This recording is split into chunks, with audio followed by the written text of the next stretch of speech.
નમસ્કાર વિદ્યાર્થી મિત્રો, હું દિવ્યેશ ધીમ્મર ધોરણ 9ના વિજ્ઞાન અને ટેકનોલોજીના વિષયમાં આપ સર્વ વિદ્યાર્થીઓનું હાર્દિક સ્વાગત કરું છું.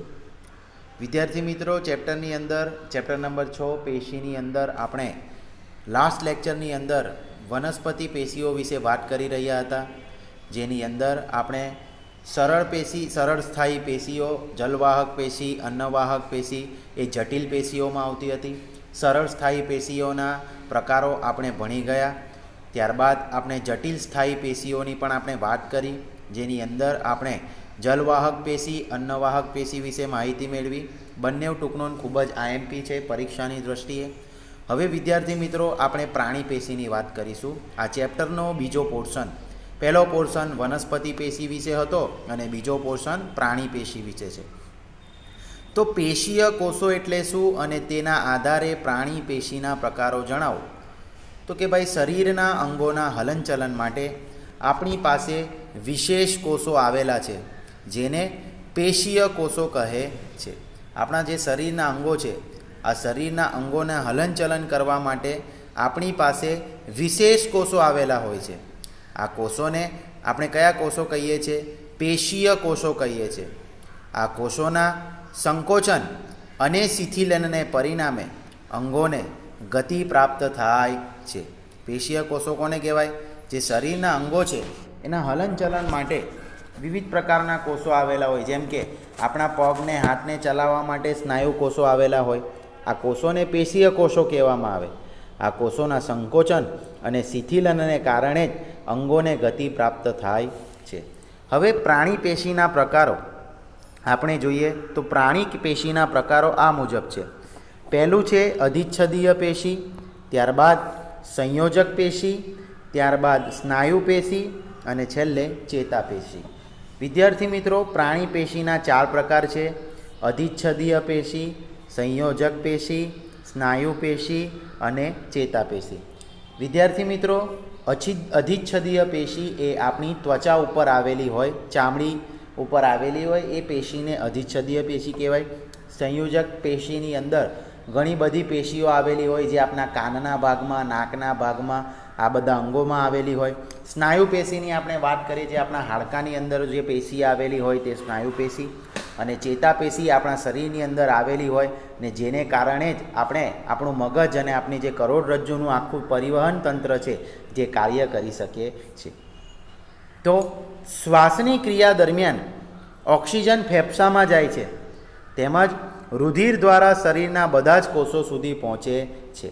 આપણે જે શ્વાસોશ્વાસની ક્રિયા કરીએ છીએ, આ શ્વાસોશ્વાસની ક્રિયા દરમિયાન જે ઓક્સિજન છે એ આપણા ફેફસામાં જાય છે, તેમજ આ ઓક્સિજન રુધિર દ્વારા શરીરના બધા કોષો સુધી પહોંચે છે. વિદ્યાર્થી મિત્રો, આ એક સેન્ટન્સ સમજવા જેવું છે કે કઈ રીતે આ વર્ક કરે છે. જો મેં તમને એના વિશે વાત કરું કે મનુષ્યનું તંત્ર છે, જેમાં અહીંયા નાકના ભાગેથી શરૂઆત થઈને શ્વસન તંત્રની અંદર આપણા શરીરની અંદર 2 જોડ ફેફસા આવેલા હોય છે. વિદ્યાર્થી મિત્રો, આ 2 જોડ ફેફસાની અંદર સૌ પ્રથમ આપણું જે કાર્બન ડાયોક્સાઇડ અને ઓક્સિજનવાળું જે રુધિર હોય છે, બરાબર છે, આ ફેફસાની અંદર જાય છે. ત્યારબાદ એના વચ્ચેના ભાગમાં ડાબી બાજુએ હૃદય આવેલું હોય છે. હૃદયનું કાર્ય શું છે? હૃદય એ પંપ જેવું કાર્ય કરે છે. વિદ્યાર્થી મિત્રો, હૃદયની અંદર આપણું હૃદય 4 ખંડોમાં વિભાજિત થયેલું હોય છે. આ 4 ખંડોમાં વિભાજિત એટલા માટે થયેલું હોય છે કે તે ઓક્સિજન યુક્ત રુધિર અને ઓક્સિજન વિહીન રુધિરને અલગ અલગ કરે છે. તો કે ભાઈ, ઓક્સિજન યુક્ત રુધિર, ઓક્સિજન વિહીન રુધિર જે છે એ ફેફસાની અંદર જાય છે શુદ્ધ થવા માટે. વિદ્યાર્થી મિત્રો, આ છે આપણા ફેફસા. આ ફેફસાની અંદર ઓક્સિજન વિહીન રુધિર શુદ્ધ થવા માટે જાય છે અને ત્યારબાદ આ શુદ્ધ થયેલું ઓક્સિજનવાળું રુધિર આપણા હૃદયની અંદર આવે છે અને હૃદય એને રુધિર મારફતે, લોહી મારફતે આ ઓક્સિજન યુક્ત રુધિરને અથવા તો ઓક્સિજનને શરીરના વિવિધ અંગો સુધી મોકલે છે અને જે કાર્બન ડાયોક્સાઇડ વાયુ છે તે ઉચ્છ્વાસ સ્વરૂપે શરીરની બહાર નીકળી જાય છે. તો મેં તમને કીધું તેમ આ પ્રમાણે અહીંયા કે શ્વાસની ક્રિયા દરમિયાન ઓક્સિજન ફેફસામાં અવશોષિત થાય છે, તેમજ રુધિર દ્વારા શરીરના બધા કોષો સુધી પહોંચે છે. તો પ્રાણી પેશીના પ્રકારો મેં તમને સમજાવ્યા કયા કયા છે. એક છે અધિચ્છદીય પેશી, બીજું છે સંયોજક પેશી, ત્રીજું છે સ્નાયુ પેશી અને ચોથું છે ચેતાપેશી. વિદ્યાર્થી મિત્રો, હવે આપણે અધિચ્છદીય પેશીની વાતો કરવાના છે. શેની વાતો કરવાના છે? અધિચ્છદીય પેશીની વાતો કરવાના છે. તો અધિચ્છદીય પેશી આપણે કોને કહીશું? તો પ્રાણીના શરીરને ઢાંકતી, બાહ્ય આવરણ સ્વરૂપે રક્ષણ આપતી, પ્રાણીના શરીરને ઢાંકતી અને બાહ્ય આવરણ સ્વરૂપે રક્ષણ આપતી, પ્રાણી શરીરના અંદર રહેલા મોટા ભાગના અંગો, પોલાણો કે અવકાશોને ઢાંકતી પેશીને અધિચ્છદીય પેશી કહે છે. કોને અધિચ્છદીય પેશી કહેવાય છે? કે જે પ્રાણી શરીરને ઢાંકે છે, બાહ્ય આવરણ સ્વરૂપે રક્ષણ આપે છે એટલે કે ચામડી, પ્રાણી શરીરના અંદર રહેલા મોટા ભાગના અંગો, પોલાણો કે અવકાશોને ઢાંકતી પેશીને અધિચ્છદીય પેશી કહેવાય છે. હવે તેનું સ્થાન ક્યાં છે? મેં તમને કીધું તેમ અધિચ્છદીય પેશી એટલે એવી પેશી કે જે ચામડી સ્વરૂપે આપણા શરીરમાં અસ્તિત્વ ધરાવે. અધિચ્છદીય પેશીનું સ્થાન ક્યાં છે? તો કે ભાઈ ત્વચા એટલે કે ચામડી, મોંનું અસ્તર, અન્નનળી, રુધિરવાહિનીનું અસ્તર, ફેફસાના વાયુકોષ્ઠો અને મૂત્રપિંડ નલિકા, આની અંદર અધિચ્છદીય પેશી આવેલી હોય છે. વિદ્યાર્થી મિત્રો, આ ફેફસાના વાયુકોષ્ઠોનું કાર્ય બહુ મહત્ત્વનું હોય છે. જે ઓક્સિજન અને કાર્બન ડાયોક્સાઇડ ઓક્સિજન અંદર જવાની અને કાર્બન ડાયોક્સાઇડની બહાર નીકળવાની પ્રક્રિયા વાયુકોષ્ઠો દ્વારા થાય છે. તેની રચના કેવી હોય છે? તો આ પેશીની નીચે આવેલા બાહ્ય રેસામય આધાર આપતી કલાને આધાર કલા કહે છે. આ આધાર કલા ઉપર પેશીના બીજા કોષો એકબીજા સાથે ચુસ્ત રીતે જોડાઈને એક આચ્છાદિત આવરણ બનાવે છે. બરાબર છે. હવે વિદ્યાર્થી મિત્રો, આ જે અધિચ્છદીય પેશી છે, આ અધિચ્છદીય પેશીઓ એકબીજા સાથે ચુસ્ત રીતે જોડાયેલું હોય છે. બધી જ અધિચ્છદીય પેશીઓની નીચે રેસામય આધાર આપતી કલાને આધાર કલા કહે છે. મોટાભાગના કોષો વચ્ચે આંતરકોષીય અવકાશનો અભાવ હોય છે. વિદ્યાર્થી મિત્રો, એક વસ્તુ ધ્યાન આપજો તમે આની અંદર. આ જે બે મુદ્દા છે, આ એક રચનાવાળો અને એની નીચેનો, આને એના લક્ષણો પણ કહી શકાય. શું કહી શકાય? આના લક્ષણો. તો અધિચ્છદીય પેશીના લક્ષણો કયા છે? તો આ પેશીને નીચે આવેલ બાહ્ય રેસામય આધાર આપતી કલાને આધાર કલા કહે છે. આધાર કલા ઉપર આ પેશીના કોષો એકબીજા સાથે ચુસ્ત રીતે જોડાઈને એક આચ્છાદિત આવરણ બનાવે છે. આ આવરણની વચ્ચે સિમેન્ટ દ્રવ્ય ખૂબ ઓછી માત્રામાં હોય છે. આપણે દળોતક મૃદુતક પેશીની વાત કરેલી, તેની અંદર આપણે જોયેલું કે લિગ્નિનનું સ્થૂલન જોવા મળે છે. એ જ પ્રમાણે આ પેશીની અંદર પણ સિમેન્ટનું દ્રવ્ય ખૂબ જ ઓછી માત્રામાં હોય છે. આંતરકોષીય અવકાશનો અભાવ હોય છે. બરાબર છે. અધિચ્છદીય પેશીની અંદર આંતરકોષીય અવકાશ આવેલું હોતું નથી. કારણ કે આપણને આ મુદ્દામાં જ ખબર પડે કે જે આધાર કલા સાથે બીજી પેશીઓ એકબીજા સાથે ચુસ્ત રીતે ગોઠવાયેલી હોય તો એની અંદર કોઈ પણ પ્રકારનો આંતરકોષીય અવકાશ હશે નહીં. હવે એના પ્રકારો, અધિચ્છદીય પેશીના 4 પ્રકારો પડે છે. વિદ્યાર્થી મિત્રો, સૌથી પહેલાં આગળના વિડીયોમાં આપણે વાત કરી તો પ્રાણી પેશીના 4 પ્રકાર જોયા. અધિચ્છદ પેશી, સંયોજક પેશી, સ્નાયુ પેશી અને ચેતાપેશી. અને અધિચ્છદીય પેશીની પાછા 5 પ્રકાર પડે છે. સૌથી પહેલો પ્રકાર છે એનો સરળ લાદીસમ અધિચ્છદ પેશી, ઘનાકાર અધિચ્છદ પેશી, સ્તંભાકાર અધિચ્છદ પેશી, પક્ષમલ અધિચ્છદ પેશી અને ગ્રંથીય અધિચ્છદ પેશી. વિદ્યાર્થી મિત્રો, આ સરળ અધિચ્છદ પેશીના પ્રકાર છે. તો અધિચ્છદ પેશીના કયા કયા પ્રકાર છે?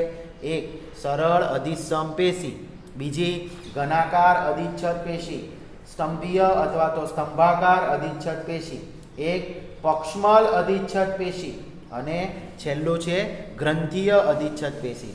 હવે વિદ્યાર્થી મિત્રો, આપણે સૌપ્રથમ સરળ લાદીસમ અધિચ્છદ વિશે અભ્યાસ કરીએ, જેની અંદર જુદી જુદી અધિચ્છદીય પેશીની રચના જુદા જુદા પ્રકારની હોય છે. રુધિરવાહિનીઓ કે ફેફસાના વાયુકોષ્ઠો, અસ્તરના કોષો કે જ્યાં પદાર્થનું સંવહન પસંદગીમાન પ્રવેશશીલ પટલ દ્વારા થાય છે, ત્યાં સરળ કે ચપટા પ્રકારના અધિચ્છદીય પેશીય કોષો આવેલા હોય છે. આકૃતિની અંદર જોઈ શકો. બરાબર છે. રુધિરવાહિની અને ફેફસાના વાયુકોષ્ઠોમાં, જ્યાં જે કંઈ પણ પદાર્થ છે એનું વહન પસંદગીમાન પ્રવેશશીલ પટલ દ્વારા થાય છે, એટલે કે કોષરસ પટલ દ્વારા થાય છે.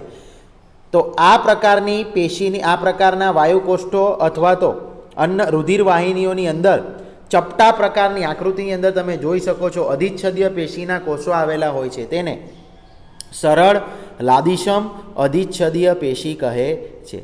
હવે સરળ લાદીસમ અધિચ્છદ પેશીના કોષો ખૂબ જ પાતળા, ચપટા અને નાજુક અસ્તર બનાવે છે. જે સરળ લાદીસમ અધિચ્છદ પેશી છે એના કોષો ખૂબ જ પાતળા, ચપટા અને નાજુક અસ્તર બનાવે છે.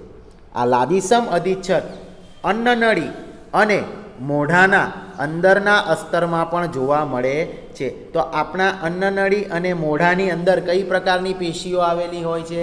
તો લાદીસમ અધિચ્છદ પેશી, જે ખૂબ જ ચપટી હોય છે. શરીરનું રક્ષણાત્મક આવરણ તથા ત્વચા આ લાદીસમ અધિચ્છદ પેશીથી બનેલા હોય છે. આ પેશીના કોષો અનેક સ્તરોમાં સુવ્યવસ્થિત ગોઠવણી ધરાવે છે. આથી અધિચ્છદ પેશીના કોષો કપાવવાથી તથા ફાટવાથી બચવા માટે અનેક સ્તરોમાં ગોઠવાયેલા હોવાથી રક્ષણ મળે છે. આથી આ પેશીને સ્તરીય અધિચ્છદ પેશી પણ કહે છે. વિદ્યાર્થી મિત્રો, આ જે સરળ લાદીસમ અધિચ્છદ પેશી છે તે અનેક સ્તરોમાં ગોઠવણી ધરાવે છે. આથી જો એનો એક કોષ કપાઈ જાય, બરાબર છે, એક કોષ કપાઈ જાય કે ફાટી જાય તો એની સામે રક્ષણ મળે છે. જો તમે જોયું હશે કે ભાઈ મોઢાની અંદર કોઈ પણ પ્રકારની આપણને ઈજા થાય તો સૌથી જલ્દી સારી થઈ જાય. કેમ? કારણ કે લાદીસમ અધિચ્છદ પેશી ધરાવે છે એક ઉપર એક એમ ઘણા બધા ચપટા કોષો ધરાવે. એટલે જો એક કોષ ફાટી જાય તો તરત બીજો કોષ એની સામે આપણને રક્ષણ આપે છે. તો આ હતું લાદીસમ અધિચ્છદ પેશી. એની આકૃતિ દર્શાવી છે તમને.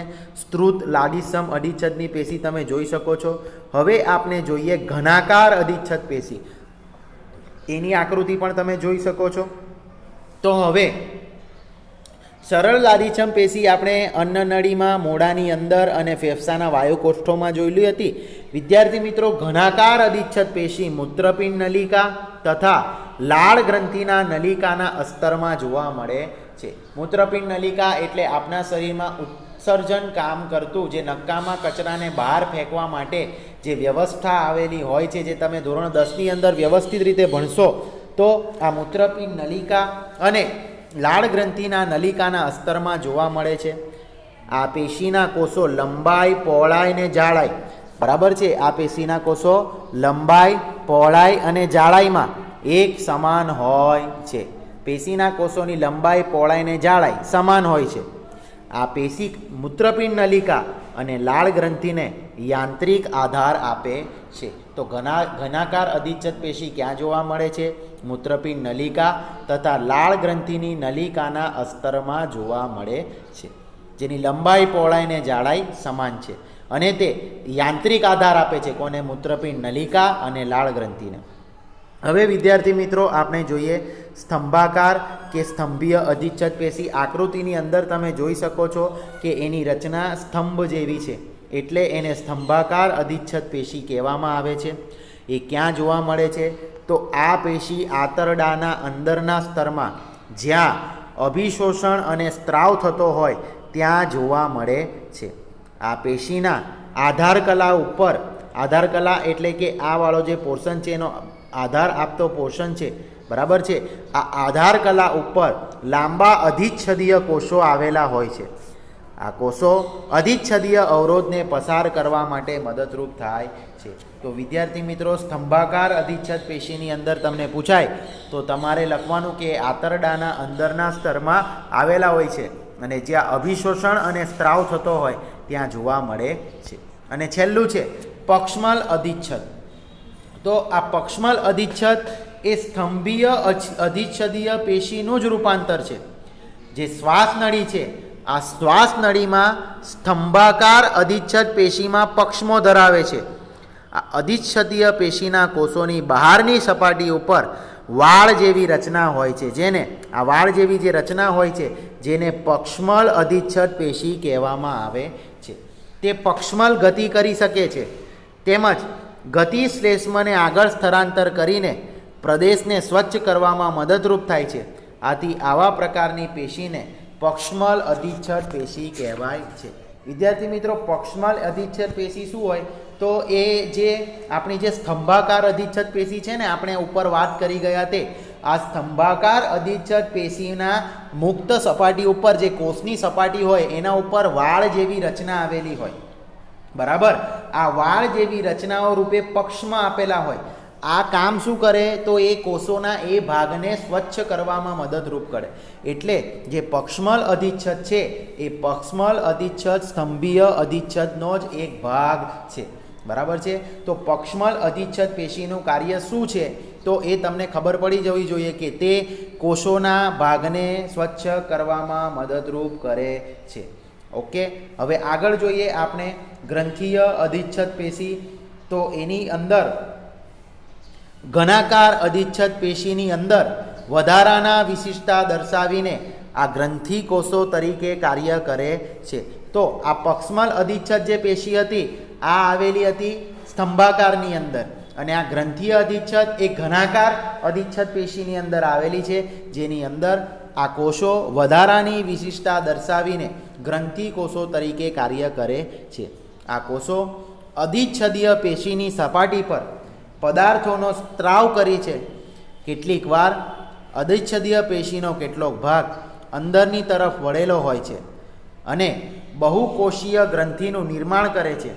આથી આ પેશીને ગ્રંથીય અધિચ્છદીય પેશી કહેવામાં આવે છે. તો વિદ્યાર્થી મિત્રો, ગ્રંથીય અધિચ્છદ પેશી કોને કહેવામાં આવે તો કે ભાઈ ઘનાકાર અધિચ્છદ પેશીનો કેટલોક ભાગ અંદરની તરફ વળીને બહુકોષીય ગ્રંથિનું નિર્માણ કરે છે. આ મુદ્દો કેટલીક વાર ઘનાકાર અધિચ્છદ પેશીનો ભાગ અંદરની તરફ વળેલો હોય છે અને જે બહુકોષી ગ્રંથિનું નિર્માણ કરે છે આ પેશીને ગ્રંથીય અધિચ્છદ પેશી કહેવામાં આવે છે. તો વિદ્યાર્થી મિત્રો, આજના આ વિડીયોની અંદર આપણે અધિચ્છદીય પેશીની વાત કરી. સૌથી પહેલાં તો મેં તમને પ્રાણી પેશી વિશે ભણાવ્યું. પ્રાણી પેશીના 4 પ્રકાર છે: અધિચ્છદ પેશી, સંયોજક પેશી, સ્નાયુ પેશી અને ચેતાપેશી. ત્યારબાદ વિદ્યાર્થી મિત્રો, આપણે અધિચ્છદીય પેશીના 5 પ્રકાર જોયા, જેની અંદર સૌથી પહેલાં સરળ લાદીસમ અધિચ્છદ, ઘનાકાર અધિચ્છદ, આ ઘનાકારની અંદર જ ગ્રંથિય આવેલો છે. ત્યારબાદ સ્તંભાકાર અધિચ્છદ, સ્તંભાકાર અધિચ્છદની અંદર જ પક્ષમલ અધિચ્છદ પેશી જોવા મળે છે. તો સરળ, ઘનાકાર, સ્તંભાકાર, પક્ષમલ અને ગ્રંથીય પેશી, આના વિશે વાત કરી. હવે વિદ્યાર્થી મિત્રો, નેક્સ્ટ વિડીયોની અંદર આપણે સંયોજક પેશી વિશે વાત કરીશું. મહત્વનો સવાલ છે. આ સંયોજક પેશી એટલે કઈ પેશી કહેવાય? જે 2 પેશીઓને આધાર આપવાનું કાર્ય કરે છે તેને સંયોજક પેશી કહેવાય, જેની વાત આપણે નેક્સ્ટ લેક્ચરની અંદર કરીશું. વિદ્યાર્થી મિત્રો, આજનો વિડીયો ગમ્યો હોય તો એને લાઇક કરો, શેર કરો, સબસ્ક્રાઈબ કરો અને જોતા રહો 3 9 ક્લાસીસની ચેનલને. Thank you. જય હિન્દ. વંદે માતરમ.